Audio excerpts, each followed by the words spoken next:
तो दोस्तों इस वीडियो में हम बात करने वाले हैं तीन हाई ग्रोथ स्टॉक्स के बारे में, तीन हाई ग्रोथ कंपनीज के बारे में। और यहाँ पर देखिए कुछ बड़ी अपडेट्स, कुछ बड़ी न्यूज़ आती हुई देखने को मिल रही है, जिसकी वजह से एक ज़बरदस्त वॉलेटिलिटी इन तीनों स्टॉक्स में हमको क्रिएट होती हुई देखने को मिल रही है।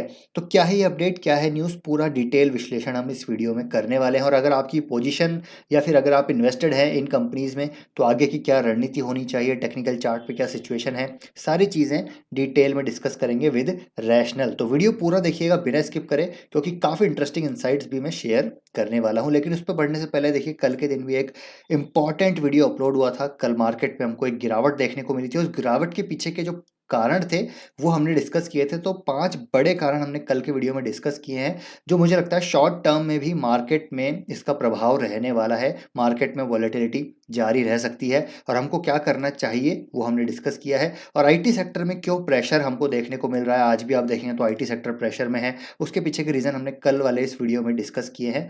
और आगे की रणनीति क्या होनी चाहिए वो भी डिस्कस किया है। तो आप इस वीडियो को जाकर ज़रूर देखिएगा अगर नहीं देखा है तो। अब बात करते हैं जो सबसे पहली कंपनी है, उसका नाम है आईटी सेक्टर की ही हैप्पीएस्ट माइंड टेक्नोलॉजीज। फंडामेंटली काफ़ी अच्छी कंपनी है, लेकिन आप देखेंगे पिछले कुछ टाइम से हैप्पीएस्ट माइंड्स ने, इस स्टॉक ने अंडर परफॉर्म किया है, जहां पर कई सारे आईटी स्टॉक्स अपने ऑल टाइम हाई तक जा पहुंचे हैं। और हैप्पीएस्ट माइंड की बात करें तो ये अपने बॉटम पे ही अटका हुआ पड़ा है। क्यों बॉटम पे अटका हुआ पड़ा है, उसके पीछे के रीजन क्या है वो भी हम डिस्कस करेंगे। लेकिन अभी देखिए हैप्पीएस्ट माइंड में क्या स्टोरी चल रही है वो आपके साथ में थोड़ा सा क्लियर करना चाहूंगा। तो सबसे पहले एक अपडेट शेयर करूंगा जो थोड़ी पुरानी है लेकिन काफ़ी रेलिवेंट है अभी भी।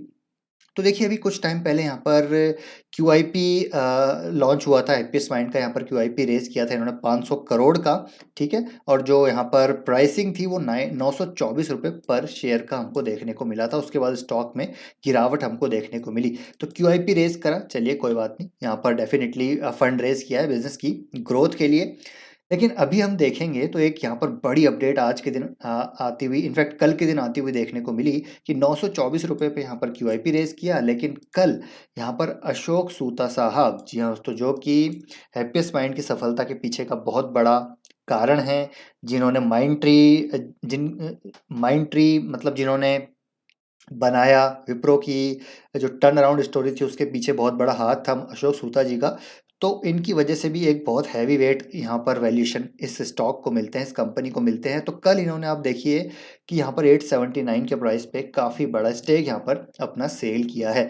तो 879 के प्राइस पर सेल किया और 924 रुपये के आसपास का यहाँ पर क्यूआईपी लॉन्च किया। तो एक ये डेफिनेटली क्वेश्चन मार्क बनता है कि आपने हायर प्राइस में तो जो इंस्टीट्यूशन प्लेसमेंट किया, लेकिन आपने लोअर प्राइसेस में यहाँ पर अपना माल बेच दिया। लेकिन थोड़ा मैंने देखा कि यहाँ पर क्या एक्चुअली यहाँ पर क्यों माल बेचा, उसके पीछे क्या रीज़न है। तो उसके पीछे एक अपडेट यहाँ पर देखने को मिल रही है कि यहाँ पर जो दूसरे वेंचर्स हैं उनको फंड करने के लिए इन्होंने अपना करीब यहाँ पर देखिए 1.11% स्टेक अपना यहाँ पर सेल किया है। तो यहाँ पर जो वेंचर्स हैं, दूसरे वेंचर है जो स्कैन बेसिकली यहाँ पर जो इन्होंने ट्रांजैक्शन अभी किया था कुछ टाइम पहले, उसको फंड करने के लिए, उसकी कैपिटल रिक्वायरमेंट को फुलफिल करने के लिए इन्होंने अपना यहाँ पर स्टेक बेचा है। तो मेरे ख्याल से देखिए यहाँ पर कोई बड़ा इशू नहीं है, डेफिनेटली यहाँ पर स्टेक बेचा है तो पर्सनल रीजंस के लिए नहीं बेचा, यहाँ पर अपने दूसरे वेंचर्स को ही फंड करने के लिए स्टेक यहाँ पर बेचा है। तो उसका कोई दिक्कत नज़र नहीं आती।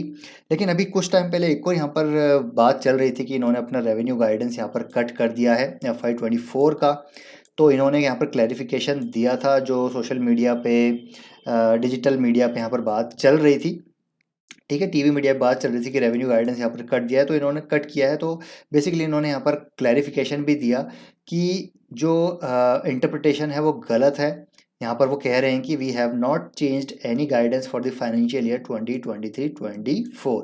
It has stated it position in its press release covering financial results for the quarter ended June 30। Management will share it views and updates to the same in October while declaring result. तो quarter 2 का जब result आएगा तो ये एक बहुत भी महत्वपूर्ण फैक्टर रहेगा, जो कि यहाँ पर देखा जाएगा इन्वेस्टर्स के द्वारा कि जो इन्होंने गाइडेंस दिया है 25% ग्रोथ का FY24 में, क्या उसको ये मेंटेन कर पाते हैं या नहीं।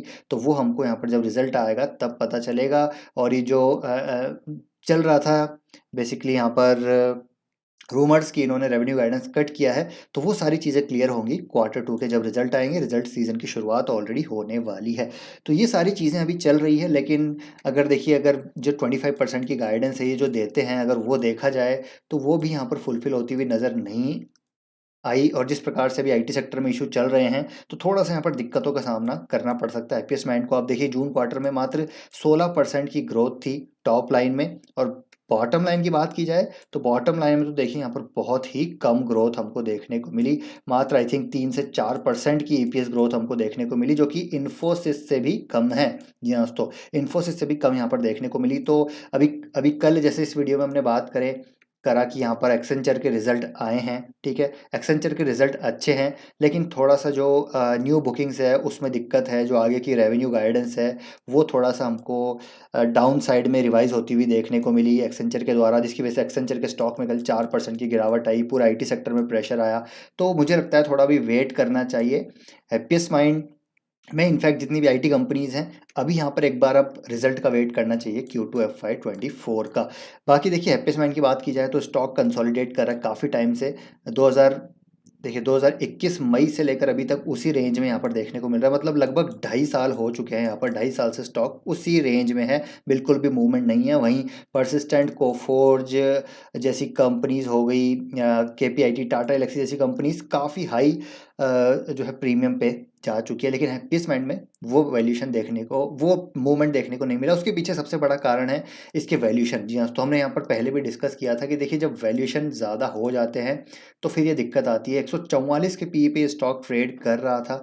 डिजिटल के नाम पे यहाँ पर काफ़ी एक नैरेटिव चला था, जो कि हैप्पीएस्ट माइंड को उसका फ़ायदा मिला, स्टॉक को फ़ायदा मिला बेसिकली। उसके बाद स्टॉक धराशायी हो गया। और ये बात मैंने लगातार करी थी, अगर आप मुझसे जुड़े हुए हैं तो आपको पता होगा। लगातार मैंने ये बात करी थी कि हैप्पीएस्ट माइंड को अभी बाय नहीं करना है। लेकिन उस टाइम पे डेफिनेटली यहाँ पर स्ट्रॉन्ग यहाँ पर टेलविंड्स चल रही थी हैप्पीएस्ट माइंड में, और हमने यहाँ पर मना किया था। और मैंने भी यहाँ पर बेसिकली बात करी थी कि इसको खरीदने का जब टाइम आएगा हम डेफिनेटली यहाँ पर बात करेंगे उसके बारे में। तो मुझे लगता है, देखिए, मेरा पर्सनल ओपिनियन है कि हैप्पीएस्ट माइंड अच्छी कंपनी है। अब धीरे धीरे यहाँ पर वैल्यूशन इसके अट्रैक्टिव होते जाएंगे, लेकिन एक बार Q2 का वेट करना है। वी 60 के पी पे ट्रेड कर रहा है, तो अगर यहाँ पर 25% की ग्रोथ नहीं आई तो मेरे को लगता है कि स्टॉक यहाँ पर टैंक और कर सकता है। तो स्टॉक यहाँ पर गिरेगा तब यहाँ पर मौका मिलेगा। अगर स्टॉक यहाँ पर आता है करीब करीब 800 की रेंज में, और उसके बाद अगर स्टॉक गिरता है तो करीब करीब 750 की रेंज में, ये एक अच्छी बाय होगी happiest mind for the long term. क्योंकि डेफिनेटली कंपनी का बिजनेस मॉडल अच्छा है, फंडामेंटल्स अच्छे हैं, और एक लॉन्ग टर्म टेलविंड्स इस सेक्टर में, डिजिटल ट्रांसफॉर्मेशन वाले सेक्टर में, क्लाउड सेक्टर में नज़र आती है। तो वेट एंड वॉच कीजिए। हैप्पीएस्ट माइंड में काफ़ी सारी चीज़ें चल रही हैं। तो अब यहाँ पर बहुत इंपॉर्टेंट है कि Q2 में ये किस प्रकार का परफॉर्मेंस देते हैं, क्या यहाँ पर रेवेन्यू गाइडेंस जो है ये किस प्रकार यहाँ पर स्टेट करते हैं, कोट करता है मैनेजमेंट, वो देखने वाली बात होगी। तो तब तक वेट एंड वॉच करना है हैप्पीएस्ट माइंड में। हालांकि यहाँ पर रडार पे इसको ज़रूर रखना है। नेक्स्ट हम बात करेंगे नवीन फ्लोरिन की। नवीन फ्लोरिन में आज देखिए करीब करीब 14% की भारी गिरावट देखने को मिली है। अब ये गिरावट क्यों, उसके पीछे रीज़न क्या है? तो उसके पीछे रीज़न है राधेश वेलबिंग, जो कि एमडी हैं नवीन फ्लोरिन के। उन्होंने रेजिग्नेशन यहाँ पर दे दिया है। जो रीज़न है वो पर्सनल रीजंस यहाँ पर जो है साइट किया गया है। तो राधेश वेलबिंग, जो कि काफ़ी टाइम से जुड़े हुए हैं नवीन फ्लोरिन से, आई थिंक इनको 5 साल ऑलमोस्ट यहाँ पर होने ही वाले हैं। और उससे पहले भी ये प्रेसिडेंट की पोस्ट पे थे, ठीक है। लक्ष्मी ऑर्गेनिक्स में भी इन्होंने काम किया। तो काफ़ी मतलब एक्सपीरियंस है इनको इस इंडस्ट्री का। और यहाँ पर जब मैनेजमेंट का किसी एक्सपीरियंस बंदे का यहाँ पर जब रिज़ाइन होता है, तो कहीं ना कहीं थोड़ी सी एग्जीक्यूशन वाली चीज़ें हिलती हुई नज़र आती है। थोड़ा सा इन्वेस्टर्स कॉन्फिडेंस कम होता है, जिसकी वजह से आज के दिन एक सेलिंग हमको आती हुई देखने को मिली है। हालांकि एडिशनल डायरेक्टर ऑलरेडी इन्होंने अपॉइंट कर दिया है, लेकिन डेफिनेटली राधेश आर वेलिंग का जो नाम है वो एक बहुत बड़ा नाम है। नवीन फ्लोरिन की सफलता के पीछे इनका बहुत बड़ा हाथ है, और इनका रेजिग्नेशन डेफिनेटली एक नेगेटिव सेंटीमेंट क्रिएट कर रहा है। स्टॉक में अगर बात की जाए तो आज आप देखेंगे 14% के आसपास की गिरावट है। अब स्टॉक यहाँ पर बात करें तो देखिए अगेन 2021 सेम 2.5 साल की बात मैं करूँगा। 2.5 साल से स्टॉक यहाँ पर उसी रेंज में देखने को मिलता है। उसके पीछे अगेन रीज़न है वैल्यूएशन। तो ये हमने बात लगातार करी है, पिछले 2 साल में लगातार हमने ये बात करी है कि जब वैल्यूएशन हाई हो तो चांसेस ये हैं कि अपसाइड बहुत ही कम रह जाती है, डाउनसाइड या फिर एक प्राइस कंसोलिडेशन, एक रेंज बाउंड मूवमेंट स्टॉक में हमको देखने को मिल सकता है। तो हमने वो देखा हैप्पीएस्ट माइंड में, वो हमने देखा नवीन फ्लोरिन में। नवीन फ्लोरिन में भी हमको एक कंसोलिडेशन देखने को मिल रहा है। एक स्टॉक देखिए रेंज में जाता हुआ देखने को मिला है, टाइम करेक्शन में स्टॉक जाता हुआ देखने को मिला है। बाकी नवीन फ्लोरिन की बात करें तो अभी 51 के पीई पे है, लेकिन ये स्टॉक एक टाइम पे आप देखेंगे तो करीब करीब 85 के पी पे ट्रेड कर रहा था, जो कि एक chemical company, speciality chemical company के लिए काफ़ी ज़्यादा है। ये मैंने एथर में भी बात करी आपके साथ, ये हमने क्लीन साइंस में भी बात करी कि जब हाई वैल्यूएशन हो जाते हैं तो स्टॉक में करेक्शन के चांसेस ज़्यादा रहते हैं, टाइम करेक्शन के चांसेस ज़्यादा रहते हैं, रादर देन कि वो अपसाइड मूवमेंट हमको दिखाए। बहुत कम होगा, हालांकि कई कई स्टॉक्स बहुत ऊपर भी जाते हैं, लेकिन कई सारे ज़्यादातर स्टॉक आपको या तो टाइम करेक्शन में जाते हुए देखने को मिलेंगे। अगर अच्छे फंडामेंटल्स हैं, ग्रोथ अच्छी है, तो टाइम करेक्शन में चला जाएगा, और या फिर अगर ग्रोथ नहीं आई तो फिर अच्छा खासा प्राइस करेक्शन देखने को मिलता है। तो बाकी बात करें नवीन फ्लोरिन की 5 साल के पी की, तो 44 का पी है, तो अभी भी काफ़ी हाई है। तो मुझे लगता है स्टॉक में और करेक्शन आ सकता है, थोड़े सेंटिमेंट अभी डाउन है, और ऊपर से chemical sector as a industry यहाँ पर काफ़ी अभी दिक्कत चल रही है। तो Q2 के रिजल्ट केमिकल इंडस्ट्री के लिए भी बहुत इंपॉर्टेंट है, आईटी इंडस्ट्री के लिए भी बहुत इंपॉर्टेंट है। तो केमिकल में नवीन फ्लोरिन की बात की जाए तो स्टॉक मुझे लगता है अभी 3400 तक आता हुआ देखने को मिल सकता है। 3400 से 3450, या फिर मान लीजिए मोटा मोटा 3500 तक की रेंज में आता हुआ देखने को मिल सकता है। अब करना क्या है, तो देखिए अगर यहाँ तक आता है तो एसआईपी करना शुरू कर सकते हैं नवीन फ्लोरिन में, क्योंकि कंपनी डेफिनेटली काफ़ी अच्छी है। मैनेजमेंट की बात की जाए तो मैनेजमेंट अभी भी काफ़ी अच्छा है इसका, और ऐसी इंडस्ट्री में ही केटर कर रहे हैं जो कि हाई ग्रोथ इंडस्ट्री है। और मैं इस फ्लोरो केमिकल्स की बात करूं तो एग्रो और फार्मा में काफ़ी ज़्यादा यूसेज अब फ्लोरीन बेस्ड कंपोनेंट्स का होने लगा है, जिसका लगातार आप देखेंगे तो परसेंटेज बढ़ता जा रहा है, जिसके बारे में मैंने पहले भी बात करी थी। ज़बरदस्त इनका केपेक्स ऑलरेडी हो चुका है, ऑलरेडी अलाइंड है। आई थिंक 400-500 करोड़ का केपेक्स इनका अभी हाइड्रोफ्लोरोकार्बन्स में है, जो अगले 2 साल में हमको आता हुआ देखने को मिलेगा। न्यू प्रोडक्ट्स ये एग्रोकेमिकल्स में लॉन्च कर रहे हैं। मल्टी ईयर सप्लाई कॉन्ट्रैक्ट्स इनके पास है ऑलरेडी एग्रो में। अभी कुछ टाइम पहले इन्होंने हाई परफॉर्मेंस प्रोडक्ट्स में आई थिंक 400 या 500 मिलियन डॉलर का एक मल्टी ईयर कॉन्ट्रैक्ट साइन किया था। तो long term growth story intact नज़र आती है। जस्ट बिकॉज ऑफ वैल्यूएशन ये स्टॉक कंसोलिडेशन में जा रहा है, और यहाँ पर ग्रोथ अगर लॉन्ग टर्म देखा जाए तो मुझे इंटैक्ट नज़र आती है। और एक इंडस्ट्री भी काफ़ी हाई ग्रोथ इंडस्ट्री में, फ्लोरीन केमिस्ट्री में यहाँ पर मैं बात करूँ तो नज़र आती है नवीन फ्लोरीन और एसआरएफ के वैल्यूएशन काफ़ी अट्रैक्टिव है at this point of time, और यहाँ पर नवीन फ्लोरीन भी डेफिनेटली सेकंड जो है प्रिफर्ड चॉइस रहने वाली है। तो एसआरएफ नवीन फ्लोरीन, इन दोनों में आप इन्वेस्ट कर सकते हैं अपने अकॉर्डिंग। एक बार अपना रिसर्च और स्टडी आप ज़रूर कीजिएगा। तो ये हो गई बात नवीन फ्लोरीन की। अब बात करेंगे सारेगामा इंडिया की। सारेगामा इंडिया में भी एक ज़बरदस्त न्यूज़ हमको कल के दिन आती हुई देखने को मिली। ये भी अपने सेगमेंट की लीडिंग कंपनी है। यहाँ पर अगर लाइब्रेरी की बात की जाए, मतलब म्यूज़िक लेबल्स की बात की जाए, तो ये कंपनी यहाँ पर मार्केट लीडर है। ज़बरदस्त इसकी सबसे बड़ी इसके पास लाइब्रेरी है।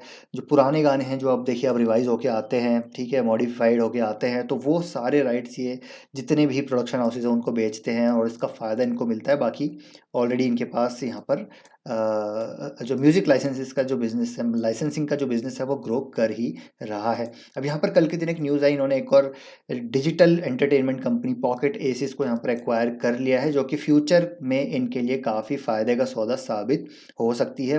पॉकेट एसिस का रेवेन्यू FY23 में 104 करोड़ का था, जो कि 34% CAGR से बढ़ रहा है पिछले 4 साल में, and expected to grow even faster in future. तो देखिए 30% से ग्रोथ आ रही है इस बिज़नेस में, और इस बिज़नेस को इन्होंने एक्वायर कर लिया है, तो इसका फ़ायदा इनको भी मिलता हुआ देखने को मिलेगा। बाकी अगर पॉकेट एसिस की साइट पे आप जाएंगे तो देखिए यहाँ पर चैनल्स, फिल्टर कॉपी जो चैनल है वो इनका है, डाइस ग्लोबल, लोको एक गेमिंग ऐप है, तो ये सारे इनके हैं। और ये ज़बरदस्त कंटेंट क्रिएट करते हैं, शॉर्ट्स जो है क्रिएट करते हैं, और इसी का आजकल आप देखेंगे तो कंजम्पशन बहुत ज़्यादा हमको देखने को मिलता है। डिफरेंट जो इलेक्ट्रॉनिक ब्रांड्स हैं, ब्यूटी फैशन ब्रांड्स हैं, सभी के साथ ये काम कर रहे हैं। तो एक ज़बरदस्त कंपनी है, ज़बरदस्त एक्विजिशन है, मेरे हिसाब से फ्यूचर में काफ़ी फ्रूटफुल हो सकता है। तो सारेगामा की बात करें तो डेफिनेटली काफ़ी अच्छी कंपनी है, डेट फ्री कंपनी है, ग्रोथ कंपनी की काफ़ी अच्छी है, आगे भी ये ग्रोथ जारी रह सकती है।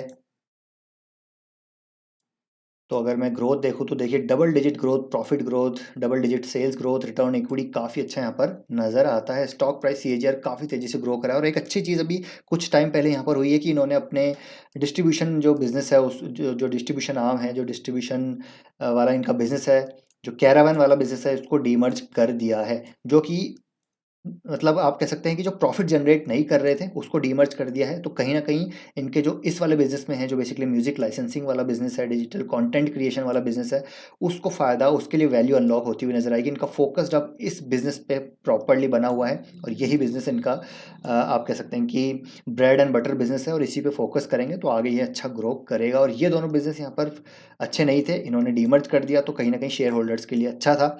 और अभी यहाँ पर स्टॉक में करेक्शन है, तो मुझे लगता है कि सारेगामा लॉन्ग टर्म के लिए इन लेवल्स पे अच्छा नज़र आ रहा है। हालांकि अगर और गिरता है तो स्टॉक का एक जो सपोर्ट नज़र आ रहा है वो करीब करीब 300 रुपये के आसपास नज़र आ रहा है, 300 310। तो बाय ऑन डिप्स यहाँ पर इस स्टॉक में सारेगामा में कर सकते हैं फॉर दी लॉन्ग टर्म। तो ये तीन स्टॉक्स हैं जो हाई ग्रोथ स्टॉक्स हैं और तीनों में अच्छी अपॉर्चुनिटी नज़र आ रही है।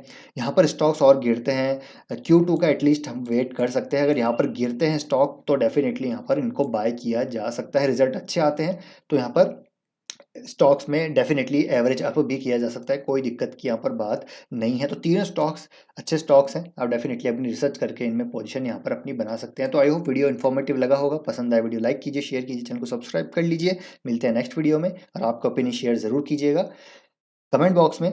तो मिलते हैं नेक्स्ट वीडियो में, till then take care, bye bye.